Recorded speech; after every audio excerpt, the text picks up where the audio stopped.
I'm Fred Kemp, President and CEO of the Atlantic Council, and welcome to our viewers from around the globe.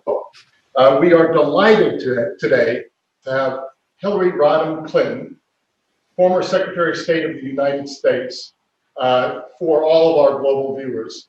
Secretary Clinton's been responsible for many breakthroughs, many firsts in her life. She was the first woman to be the presidential candidate of a major U.S. political party. She is one of only 3 women who have served as Secretary of State. She was the First Lady. She's been a U.S. Senator. And so we're delighted that she's also going to have another first with us. She's going to be the first speaker in our brand new series, Election 2020, America's Role in the World, powered by Samsung. This is also at the same time part of the Atlantic Council Front Page series. This is our premier live ideas platform for global leaders. We've had heads of state and government of Colombia, of Afghanistan, of Venezuela, and of Colombia, and of Singapore. We've had the head of NATO, the Secretary General of NATO, and the Executive Director of the IMF. So we're delighted to add former Secretary of State Hillary Clinton. Between now and November, we will feature the most prominent voices shaping the international dialogue to explore questions regarding U.S. leadership and interests in the world, alongside our friends and allies, and that's, of course, always the focus of the Atlantic Council. Secretary Clinton knows that this is a time of geographic distance, but at the Atlantic Council, we don't believe so much in social distance. We have a huge audience across multiple digital platforms, and you can all comment about this event by using Atlantic Council front page, hashtag AC front page. So with that, I want to turn to Secretary Clinton. Secretary Clinton, thanks so much for being with us to launch this important series. Thank you very much, Fred. It's wonderful to see you, even though it's against a screen and you're somewhat distant from us here. This is a historic moment and an unusual year. It's the worst pandemic in a century, the worst economic downturn since the Great Depression, the most significant racial upheavals in 50 years, and some are saying this may be the most important presidential election of our lifetimes. I wonder if you can speak first to that. You know a lot about history. You've been a presidential candidate yourself. What are the stakes this year? Well, I agree with that assessment, Fred, that this is the most consequential presidential election in a very long time. And for all the reasons that you just pointed out, in addition to the challenges that we face both domestically and internationally in trying to chart a better, stronger approach toward the future, which I believe is at stake in this upcoming election. Just very quickly, we've seen a real failure of leadership here at home and abroad by the current administration.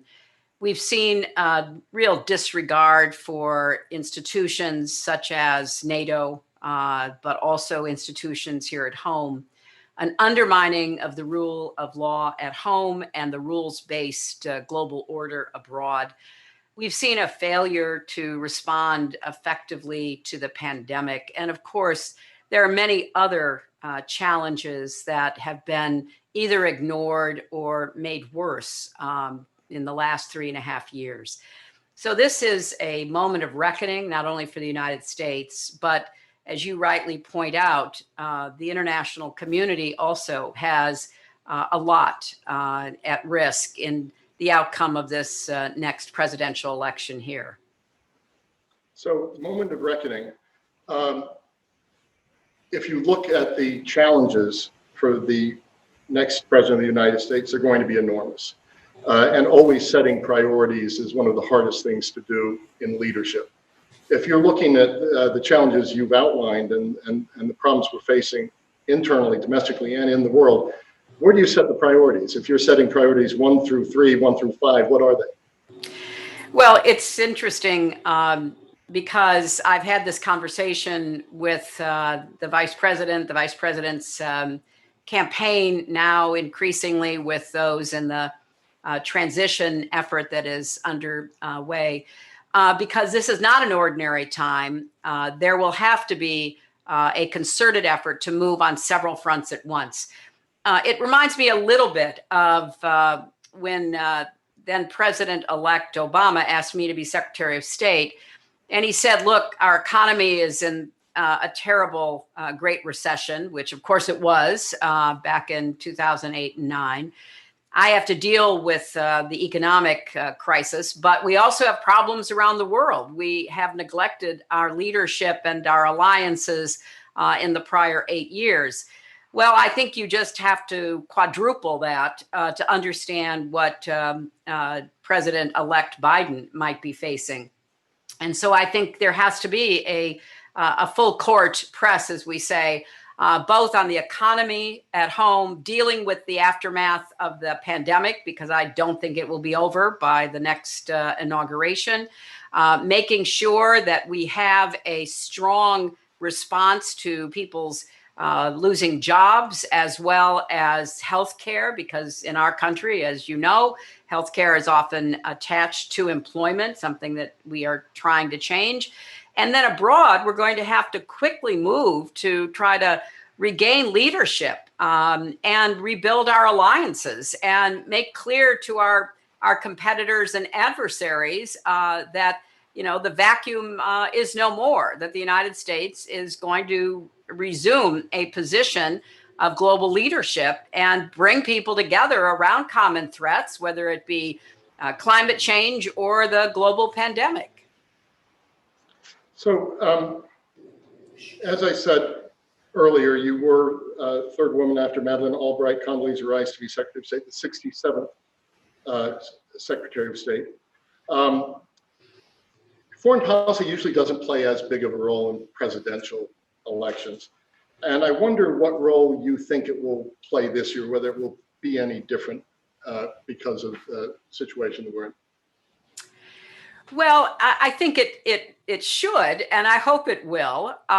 We have some very serious challenges internationally, and I think the press and the public should be demanding answers from the incumbent, Donald Trump, and the challenger, Joe Biden. And I have a lot of confidence in Joe Biden's experience on the international scene. I've worked with him in the Senate for 8 years. I worked with him in the Obama cabinet for 4.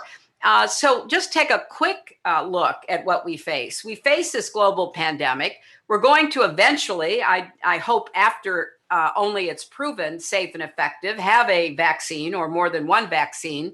Then we're going to have to figure out how, working together in a cooperative way, the world can distribute and deliver that vaccine globally so that we really do tame the virus. We're going to have to deal with the continuing interference in our election by Putin and the Kremlin. This is an ongoing threat to our own democracy, but also to other democracies, and it needs to be addressed firmly and finally, rather than allowing it to fester, because we know from recent intelligence reports that the Russians are once again trying to favor and help elect Donald Trump. We need to have a stable, consistent policy toward China, the most consequential of our global relationships. I don't blame the Chinese for filling the vacuum left by the incoherent and inconsistent policies of the Trump administration. But we can't permit China to dominate the Pacific region and beyond and try to substitute its own power and influence for a rules-based global order. And there are many other issues, whether it be climate change or the renewed effort by Iran to get a nuclear weapon, or the unchecked efforts by North Korea, and so much else that we're going to have to pay attention to. So I hope that the incoming Biden-Harris administration will be prepared to move on a number of fronts, domestic and international, simultaneously, because the work is rather overwhelming that needs to be done. Thank you, Secretary Clinton. Because you mentioned Biden-Harris ticket, let's deal with a couple of issues that have been in the news in the last few days that are of quite a bit of importance. As you said, Vice President Biden has named Senator Kamala Harris as his running mate. Vice presidential choices are sometimes written off as not being all that important. Some people are saying it should be and will be more important this time for two reasons, many more as well, that she is a woman of color, and Vice President Biden, if there were a second term and he were running for a second term, would be 81 years old. How important is this vice presidential pick, do you think? Well, I think it's important and it is significant. Having gone through this myself, I mean, you want to pick someone you believe can become president if necessary, someone that you feel would be a good colleague that you can work with and can give increasing responsibility to, and someone obviously who can help you win. And the vice president concluded that Senator Harris checks all those boxes. I think that her incredible energy, her experience, her story, life story will be very compelling in this election. And having both campaigned with her and for her, I have seen firsthand how thoughtful and focused she can be. So I think it's an important and significant choice. I think that the country would be in very good hands with a Biden-Harris administration. And now, you know, we have 80 plus days to try to make sure that we have a free and fair election without foreign interference, so that the maximum number of eligible Americans are able to vote and their votes be counted, so that we are confident in the outcome of the election in November. History has shown that an international event like COVID-19, you really have to go back to the Spanish flu to think of something that consequential, can have huge geopolitical implications. You've talked a bit about how we should respond to it, but in a geopolitical sense, where do you see the opportunity that could be seized, but also what's the danger? Could this accelerate history in a way that many have said, which would actually accelerate the relative decline of the United States? Well, I think that's really up to the United States, and that's why this election is incredibly important in every way I can imagine. You're right, Fred, about the history of pandemics, whether it be the Black Plague in the Middle Ages or the so-called Spanish flu 100 years ago. We've seen the failure of governments to deal with the pandemic. And that is a wake-up call for everyone to understand that we need to both take a hard look at public health processes and institutions within countries, but also internationally. I thought it was a grave error for Donald Trump to attack the World Health Organization and to act as though he could pull the United States out of it, something that is more complicated than he lets on. We should be buttressing the World Health Organization. We should be buttressing Gavi, the vaccine institution that has been set up internationally. We should be having intense diplomatic conversations with health experts, logistics experts, and others about how we are going to finally get to a safe and effective vaccine, or perhaps even more than one, and then manage the distribution of it so that we try to bring the world together around defeating the pandemic, not permit the vaccine nationalism that is taking place right now. So there's a lot of really important work that needs to be done, and the United States has to be in the middle of it. It cannot sit on the sidelines, being indifferent or even contemptuous of international efforts, and expect that we're going to benefit ourselves as well as lead the world. Because the final point is, we saw a virus jump from Wuhan, China to the United States and Europe, and now literally the entire globe. And to think that we can, shut ourselves off and pretend as though we can deal with it on our own is both scientifically and politically and strategically, I would say, false. So I would wish that rather than the behavior we're currently seeing from the Trump administration, we would see a more thoughtful, smart, engaged, cooperative effort, because that's what it's going to take. It took that to eliminate smallpox. We've been working for decades to eliminate measles and polio. It has to be a global effort, and the United States must assume a leadership role, both politically and financially. So something a little bit more like 2008, 2009 in response to the global financial crisis, where the G20 was created. There was a lot of U.S. leadership in cooperation with others at that point. The UK-US relationship was pretty crucial, but so were many others. Is that a parallel one can point to, but do it around public health rather than global finance? Although this could also be a global financial crisis. Yeah, I was going to say, Fred, I think that we're also going to have lingering financial ramifications from the pandemic. We're obviously seeing very slow economic activity, some of the worst in the last 50 years in parts of Europe. And we know what the impact has been here in the United States. And we don't have good data from the rest of the world, but obviously it's had a global impact. So yes, I think that there very well could be a role for the G20 working in conjunction with the UN, with the WHO, with Gavi, with others that are major players in the public health arena, to try to learn from the mistakes that were made. Yes, I think it's fair to say China was not as forthcoming as it needed to be, as transparent and open in the beginning. We also had a unfortunate lack of preparation or even understanding in several countries, including our own.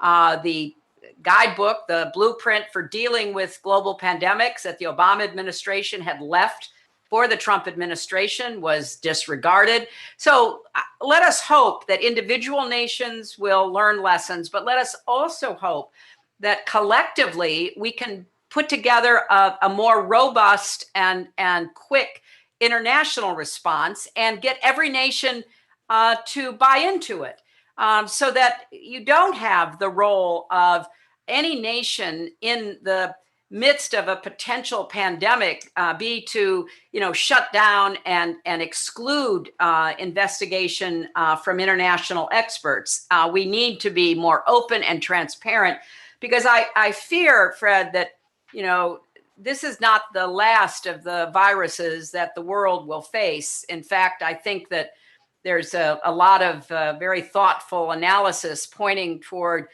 this being perhaps the beginning of a continuing public health threat that we should be better prepared for internationally. And we need to do that as quickly as possible. Thank you, Secretary Clinton. China's come up several times in this conversation. It seems to be the sort of pure competitor of the sort that we've never experienced before, across so many realms, whether it's technology or economy or military, et cetera, et cetera. The Trump administration has been quite outspoken, has made this a huge priority, particularly in the last weeks.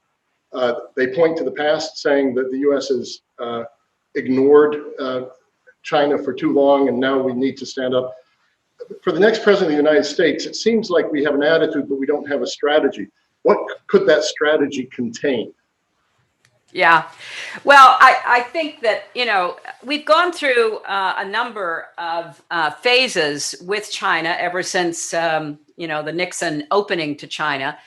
And for a number of decades, it was certainly in America's interest and the world's interest, I would argue, to support China's economic rise, to work to include China in the international order in all kinds of institutional ways. But I think any relationship has to be constantly reevaluated. And as we've seen with Xi Jinping, a lot of the aggressive nature of China's ambitions now are very clear, militarily and strategically, economically, internationally. And so you require a clear and consistent approach to China, which we have not seen under the Trump administration. There have been a series of economic actions taken, not particularly effective from what I have seen, and a lot of name calling. But in the meantime, China has extended its Road and Belt program and increased its influence, not only across Asia, but into Africa, into the South Pacific, even into Europe, and certainly Latin America. China is not only building infrastructure nationally, but through a competitive infrastructure bank that it has set up. So you see with China, they're playing the long game. And as I say, you can't blame a country for acting in its own self-interest. We can question ourselves for not being more effective in how we deal with China's new, more aggressive, ambitious approach. So I think it's important to stress that the United States is an Asian power, a Pacific power. I had those conversations even when I was Secretary of State with my Chinese counterparts, that we will and intend to protect the South China Sea from colonization by Chinese military interests, that we stand with our friends and allies in Asia, East Asia, South Asia, in their efforts to protect their territorial integrity, that we should get back into the business of competing for hearts, minds, and infrastructure in different parts of the world, because it does make a difference.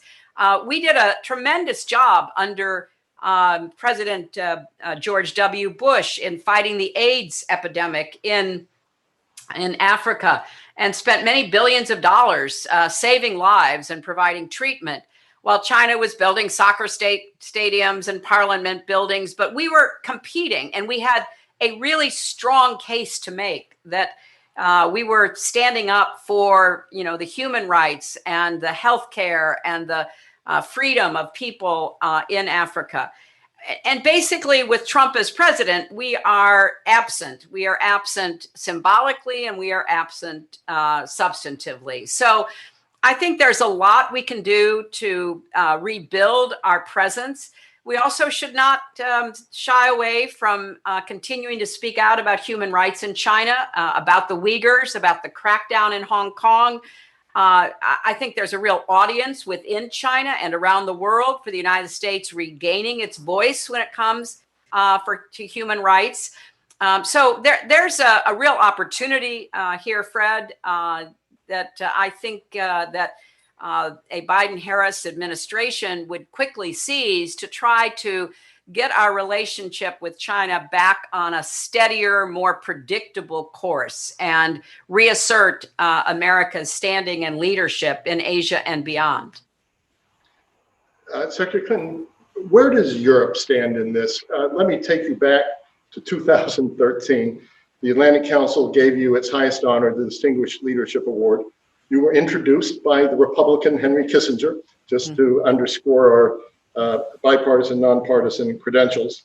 And you spoke about the centrality of the Atlantic relationship in energy and trade and regarding Russia. But now China is front and center. You said America's future is bound up in the future of Europe. Does that remain the case now? Are we just being nostalgic looking back at the transatlantic relationship? Or what role do you think it has in this very uncertain future we're going into? No, I don't think it's nostalgia at all. I think it's realpolitik, to use a term associated with Kissinger. I think one of the great advantages the United States historically has had, which unfortunately we have squandered in the last 3.5 years, is our network of alliances. And there is none that has been more consequential and long lasting than the Atlantic Alliance. And I believe strongly that democracy is under attack around the world. Governance has not lived up to what people living in democracies have every right to expect. We have a lot of work to do within the Atlantic Alliance to rebuild the democratic pillars of our nations and our interrelationships. I still believe there is an incredibly important role for NATO. The aggressiveness of Russia, as we've seen it in Georgia, Ukraine, the kind of activity we're seeing currently in Belarus, and the kind of threats that Russia has posed to democracies from the Baltics to the Balkans. There is a great deal of work to do between Europe, the United States, and Canada in once again strengthening our democratic alliance and taking a hard look at where we have fallen short, trying to support, as the EU has tried to do, the democratization within countries, which, as we've seen in Hungary and Turkey and elsewhere, even NATO members, has been a bit disappointing, to say the least. So yes, the transatlantic alliance should remain at the core of American foreign policy vision and objectives. And I would hope that one of the first things internationally that a new administration does is to reaffirm the centrality of that Atlantic Alliance. We're getting a number of questions in from Twitter. Many of them circle around the whole issue of civil society. It takes a village, and particularly with Black Lives Matter. The question I would ask is the connection between that domestic health and international policy. Dean Acheson, one of our Atlantic Council founders, one of your predecessors as Secretary of State, actually wrote a letter into the amicus brief for Brown versus Board of Education in the early 50s. And he said that racial discrimination, quote, jeopardizes the effective maintenance of our moral leadership in the free and among the free and democratic nations of the world. How do you view what's happening right now in the country and civil society? And how does that interact with our international role? Well, I think that this is a moment of great moral reckoning over structural racism in our country. And I'm hopeful that real change will occur. The young people leading the Black Lives Matter movement, other young people who are engaged in peaceful protest, are certainly crying out for changes in many institutions and attitudes toward race and ethnicity and religion and gender in America. And it is a very serious internal threat to our way of life and to our unity. But as Dean Acheson said all those years ago, it also impacts America's image and leadership abroad.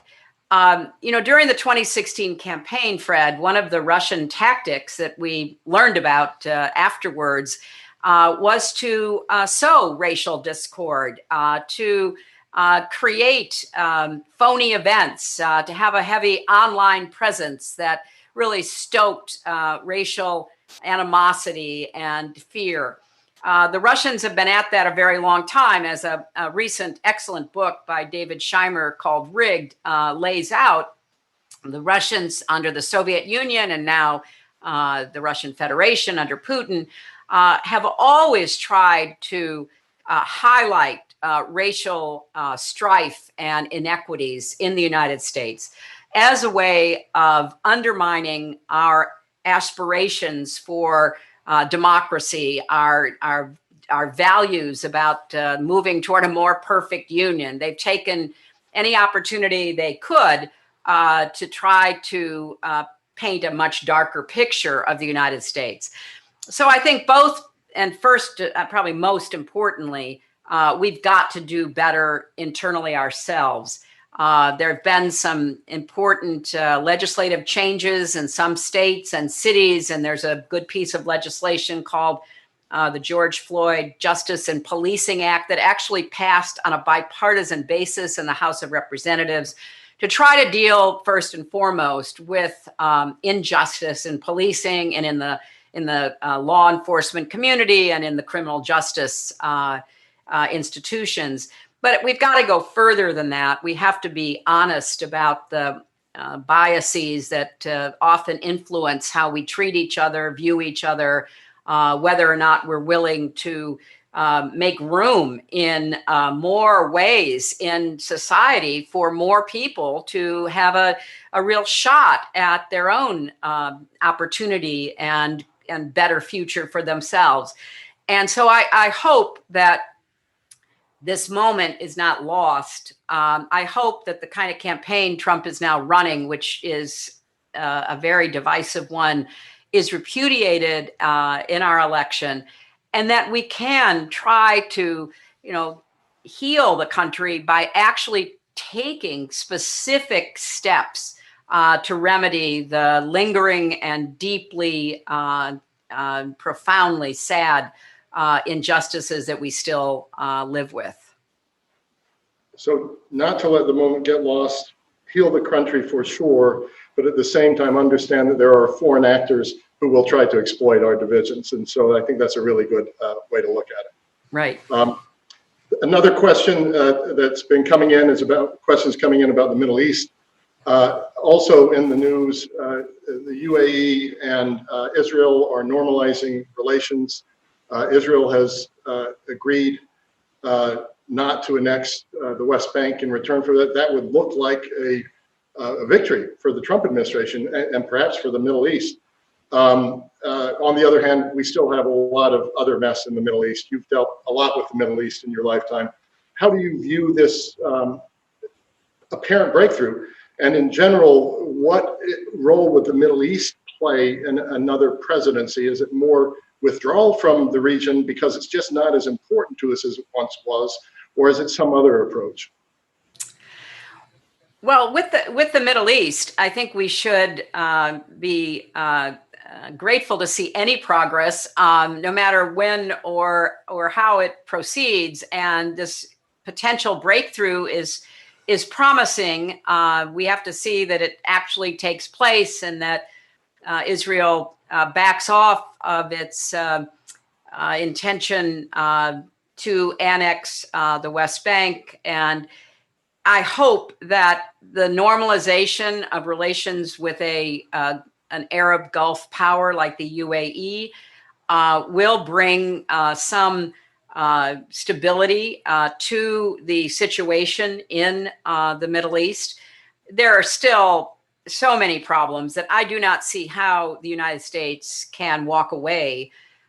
We've got not only the continuing challenges of Israel's and the Palestinian, dilemma of trying to figure out how best to live together with a secure Israel, with an autonomous Palestinian entity, a state. We've got the tragic situation in Gaza, which has, great implications for continuing conflict. We have the collapse of Lebanon. The tragedy of the explosion in Beirut is just beyond words. What happened there, and the loss of not only so much housing and business, but half of the healthcare facilities, the hospitals were wiped out. The port was, destroyed.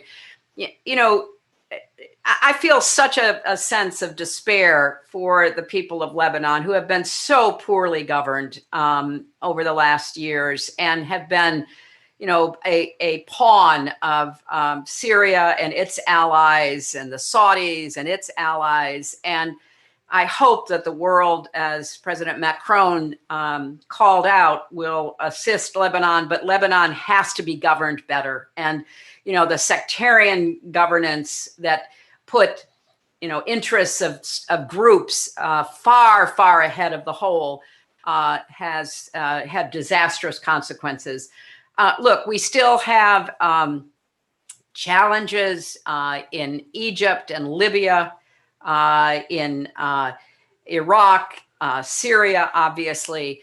And we have a changing situation in Iran. When we were talking about China earlier, one of the more interesting and potentially challenging developments is that Iran and China are entering into a military and economic agreement.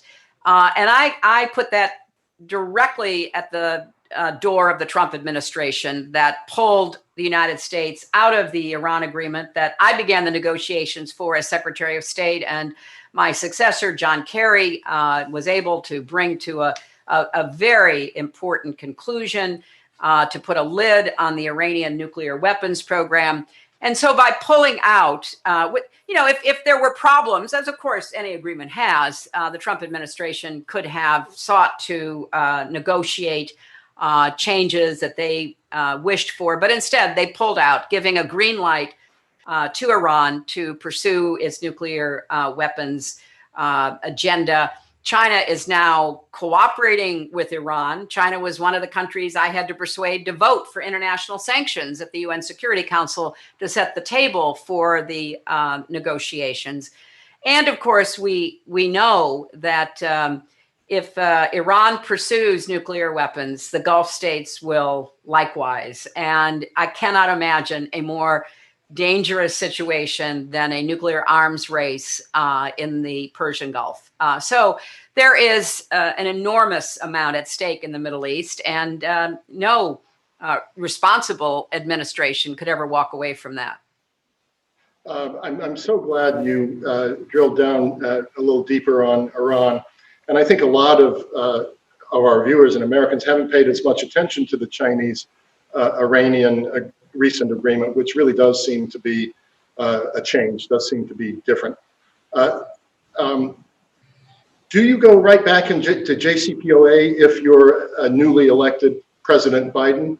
How do you manage that? Is there a lot of low-hanging fruit you can just pick up, or has the world moved on where you need a totally different strategy? And maybe first on Iran.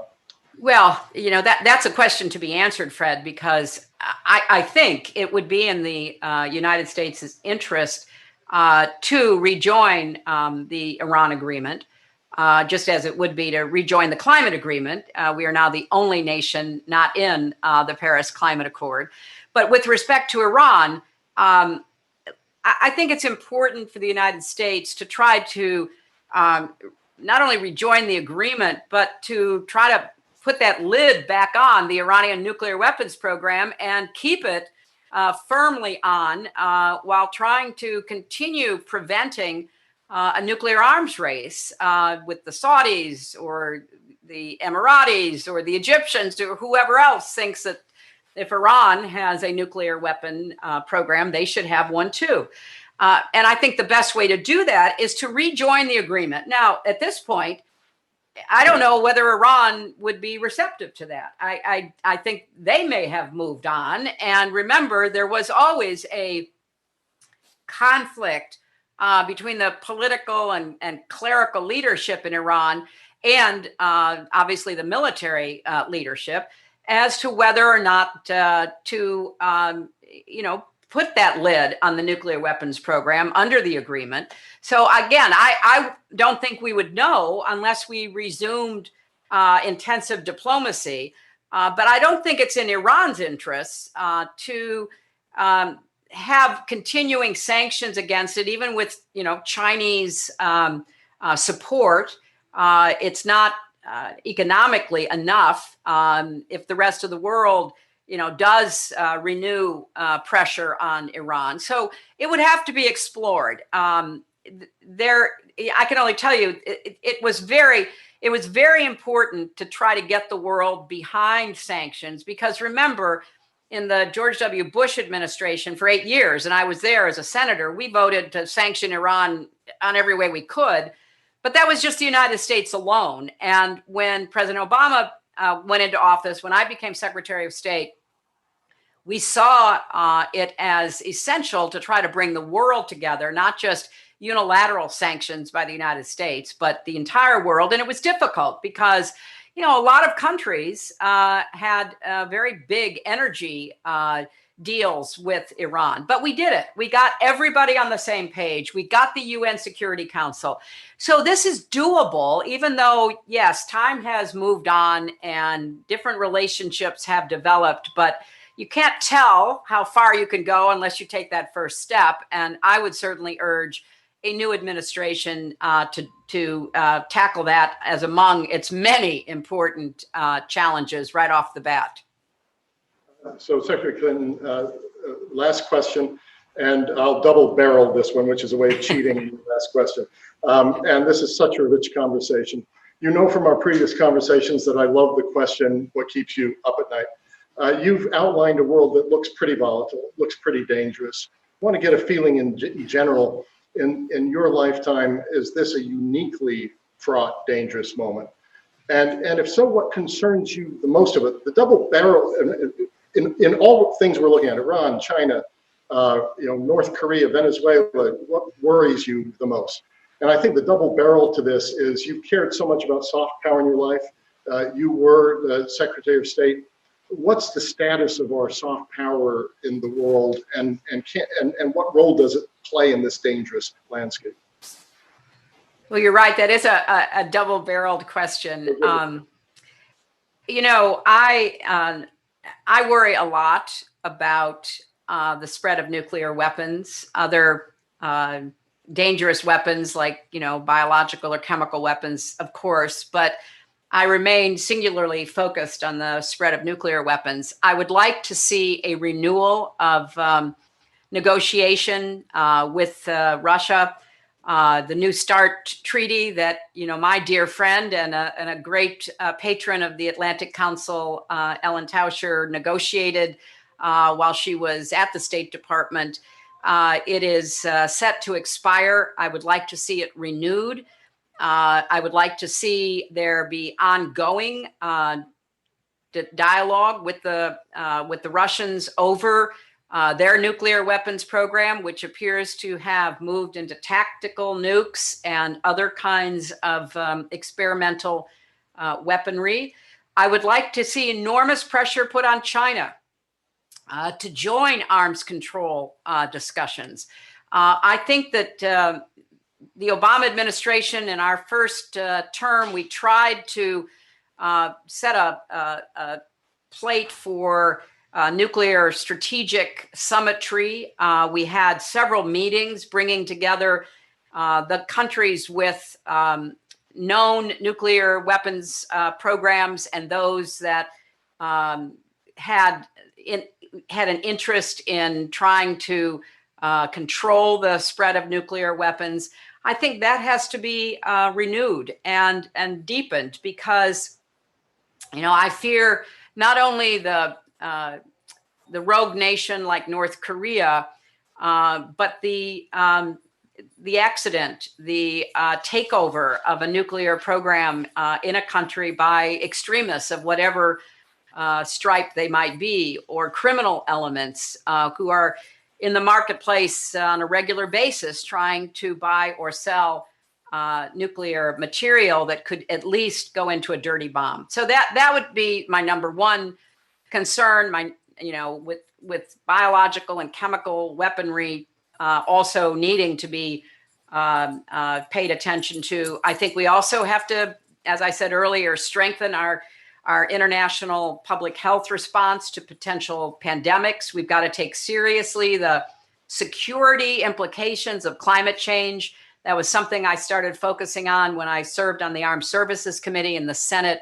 We're going to see mass migrations. We're going to see increasing conflict over water and land because of climate change.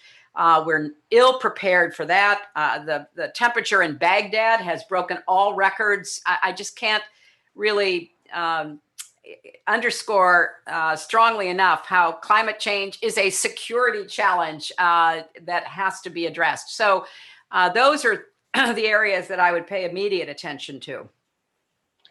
And as to soft power, Fred, I think we have squandered our soft power. I don't think that the United States has the influence that we should have in global debates or in how we're viewed, particularly by young people around the world. I think we have to rebuild our soft power. I like the phrase smart power because I think it combines the elements of the hard power that is necessary in defense with the soft power that is often viewed as part of development and diplomacy.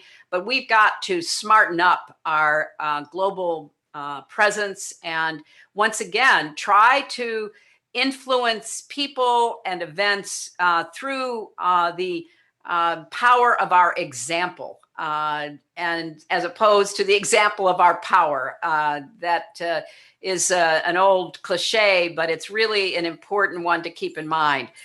We have to set the standard for a rules-based global order, and it is very much in America's interest, but also in the world's, that we assume that leadership position again.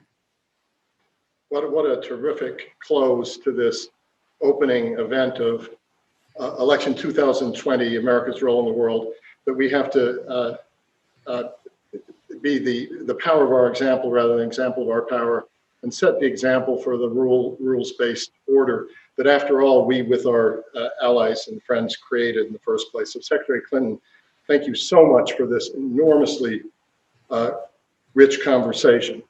I also want to now introduce for all of our viewers the co-chairs for the Atlantic Council's Elections 2020, America's Role in the World. Both are Atlantic Council board members. And by the way, Secretary Clinton, thank you so much for mentioning Ellen Tauscher.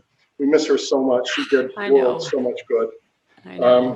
But I want to introduce these two board members, Colleen Bell, and these are our two co-chairs. Colleen Bell, Director of the California Film Commission and former U.S. Ambassador to Hungary, good friend of yours as well, Secretary Clinton, and Paula Dobriansky, Ambassador Paula Dobriansky, Senior Fellow of the Future of Diplomacy Project at the Belfer Center at Harvard Kennedy School, former Undersecretary of State for Global Affairs, Vice Chair of our own Scowcroft Center at the Atlantic Council, and they'll provide some closing remarks for this launch event.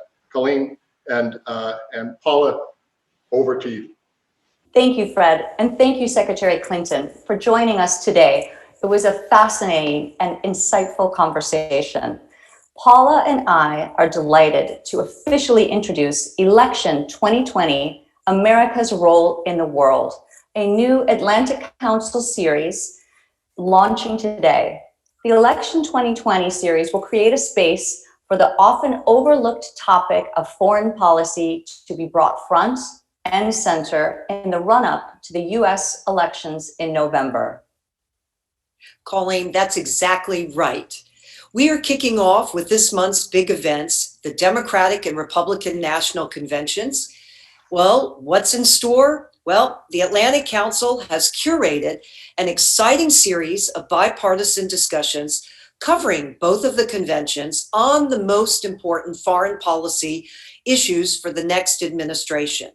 We have truly a terrific lineup of speakers confirmed for the next 2 weeks. And together, our goal is to explore key issues concerning America's role and its interests in the world. So what are some of the topics? We have great power competition, the future of democracy, national security, energy and climate, emerging technologies, and the global economy. And Colleen, that's not all. What more can our viewers expect? Well, thank you so much, Paula. The series will continue into the fall with dedicated programming around the presidential and vice presidential debates, and will wrap up in November with a special session unpacking the results of the elections. With this series, we hope to provide a nonpartisan platform for informative and in-depth conversations on foreign policy, national security, and the U.S. engagement around the world. As we look to the next 4 years, what are the challenges that the United States will encounter, and how best can we approach them? In a world confronting unprecedented global challenges, what role will international relations and alliances play? But also, what opportunities will arise in the next 4 years and beyond? And how can we make sure that we're prepared to seize them? The times we're living through are transformative and present us with an unrivaled opportunity to shape the international system, and indeed, with it, our vision for America's future. Colleen, that is so true. This is truly a timely and challenging time for all of us. And in fact, over the next few months, we will engage the most prominent voices shaping the national conversation on foreign policy, and to address these questions that you have raised and debate America's role and interests in the world as we approach our elections in November. So next Monday, August 24 at 9:30 a.m., we will have another special edition of the Atlantic Council's Front Page, featuring U.S. Secretary of State Mike Pompeo. Our viewers can find the latest lineup of speakers, so sign up for each event and read our analysis. You're going to find it interesting on the Atlantic Council's website. Follow us on Twitter at Atlantic Council and engage in this timely and important conversation. So once again, thank you so much, Secretary Clinton, for being with us today. It was a great discussion and a terrific way to launch the Atlantic Council's Elections 2020 series. Pauline and I truly hope that all of you will join us for what will be a fascinating and lively set of discussions and debates addressing the most significant national security issues defining the presidential elections 2020. Thank you so much for being with us. Thank you, Ambassador Bell, and thank you, Ambassador Dobriansky, and of course, Secretary Clinton, for this wonderful launch of Election 2020, America's Role in the World. Stay tuned. The next will be on August 24th, Monday, with Secretary of State Mike Pompeo. We'll see you soon.